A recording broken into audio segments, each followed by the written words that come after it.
Why Hindus are vegetarian. One of the defining features of India that sets it apart from all other nations of the world is that for thousands of years, a large majority of its people have been vegetarian.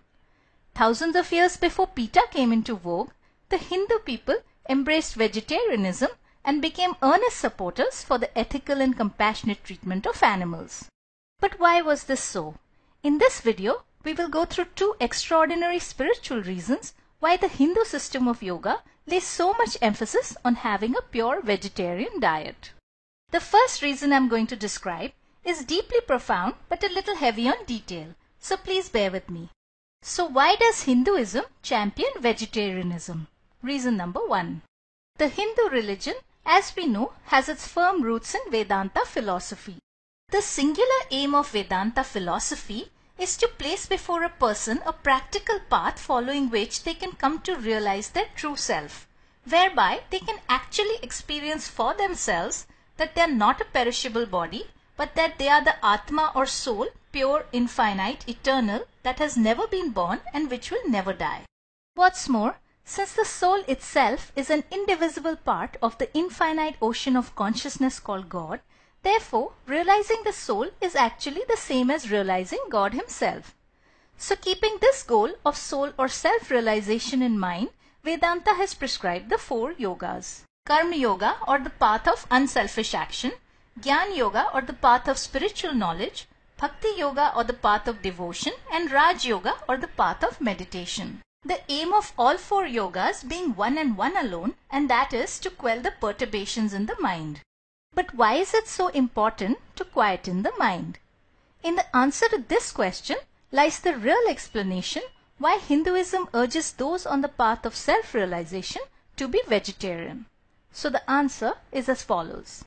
According to Vedanta philosophy, each of us is a composite of 3 things: an immortal Atma or soul encased in the successive coverings of mind and body. For more on this, see this video. Now the only way to directly experience our Atma or soul, revealed the rishis of Vedanta, is by controlling the mind. Swami Vivekananda has explained this fact further with a beautiful analogy. Swamiji tells us that the mind can be thought of as a lake in which the soul is trying to see its reflection. Think of the full moon as being reflected in the waters of a lake. When the surface is disturbed, we do not see the reflection clearly. In the same way, when the lake of our mind is agitated by waves of thoughts, fears, desires and attachments, then the mental lake becomes clouded and the soul cannot see its reflection clearly. And as a result, the soul comes to identify with these mental agitations and begins to think of itself as the body. But when through yoga and meditation, these thought waves in the mind are permanently calmed down, then the mental lake becomes peaceful and the soul can easily disassociate from the body and see itself. Once the soul has realized its true nature, it is no longer deluded by the happenings in this temporary world and is thereby permanently liberated from the cycle of birth and death. Thus, the whole aim of Vedanta philosophy, of its prescribed yogas and meditations, is to quieten the mind so that the soul can realize itself. Now, one thing that goes a long way in quelling the waves of the mind is what we eat. Common observation tells us that the food we eat affects not just the body but also impacts the mind. Take for example a person who has consumed a large amount of alcohol. Such a person's thoughts are greatly incoherent and their mind is no longer under their control. Similarly, after consuming too much caffeine, a person starts feeling unsettled and jittery. Spicy and sugary foods too rouse desires, because of which we end up craving for more. Thus, each type of food we eat ends up either immediately or in the long run producing a certain effect or change in our mind. This holds true for animal foods such as meat, fish and eggs as well. As Swami Chinmayananda has explained, non-vegetarian food is laced with many toxins that create agitations and disturbances in the mind. A simple look at nature highlights this point. We notice that elephants and cows that live on grass are quiet and peaceful, whereas tigers and other carnivorous animals that live on meat are turbulent and ferocious. Because animal food rouses passions and makes the mind restless, therefore a person who consumes non-vegetarian food will experience great difficulty in steadying the mind during meditation, work, study or worship. Their thoughts will wander to and fro, and he or she will have to exert a significant amount of willpower to make them stop and force the mind to concentrate. Those who have not cultivated such a strong willpower will find progress on the spiritual path extremely challenging. Therefore, with the aim of easing this difficulty, the rishis of India have advocated a pure vegetarian diet and complete abstinence from meat, alcohol, drugs, excessively spicy or sweet foods, along with items such as onions and garlic. Such a controlled diet is called a sattvic diet because it promotes the development of the quality of sattva, meaning purity, peace and calmness in the mind.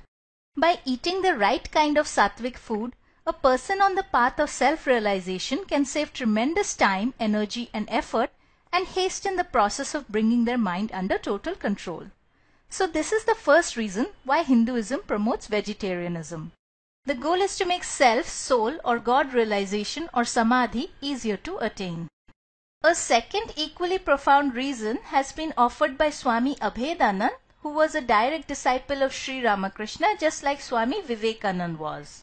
A Hindu, Swami Abhedanand has explained, is a vegetarian from the standpoint of love. Love means an expression of oneness. When we look upon another living being as an extension of our very own self, that is the only time when we truly love. Only then do we fully identify with their sufferings and therefore confer upon them the same or even greater rights, freedoms and privileges than we enjoy for ourselves. So Hindus love animals because they look upon them as an extension of their very own self. But how can this be? How can a cow or a deer be an extension of a human being? Let us see this next.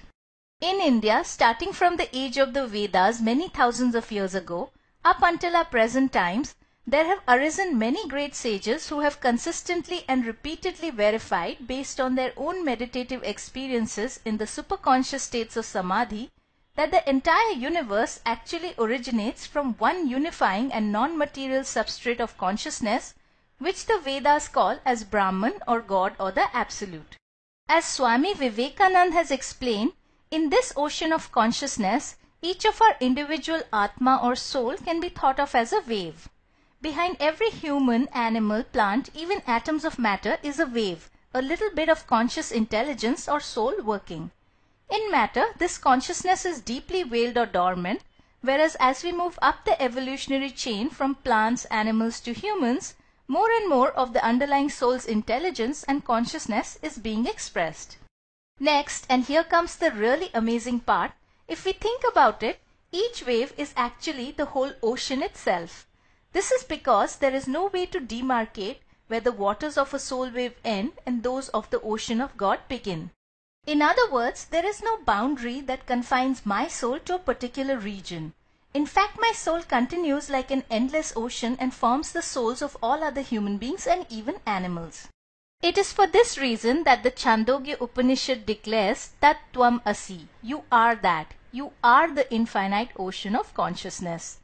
It is you yourself, your very own soul, that is present in another human being, in the animal, in the plant, in matter, in sun, moon and stars. There is really no place in the universe where you're not. The whole universe is just an extension of your very own self, your own soul and your own consciousness. So it is on account of this recognition of the oneness and unity of our spirit with that of the whole of creation that Hinduism urges people to love not just animals but the whole of nature just as they love themselves. It is for this reason that many devout Hindus are vegetarian. They do not wear leather or hunt animals for pleasure, and it is for this very same reason again that plants, mountains and even rivers are worshipped as sacred manifestations of the divine Atma or soul in Hinduism. Now, one point to consider before we end is that in the normal course of things we are certainly not aware of the truth that it is our own consciousness or soul which is present in our neighbor, in the stray dog walking in the streets, or in the plant growing in our balcony. As a matter of fact, we always feel quite separate and distinct from everything else around us. This is because our consciousness is still restricted to a small range, since we are operating under the limitations of Maya, meaning space, time and causation. It is only when these bounds of Maya are transcended, as is done during self-realization or samadhi, that the experience of the oneness and unity of our individual consciousness with that of the whole of creation comes. This brings us to the end of our presentation.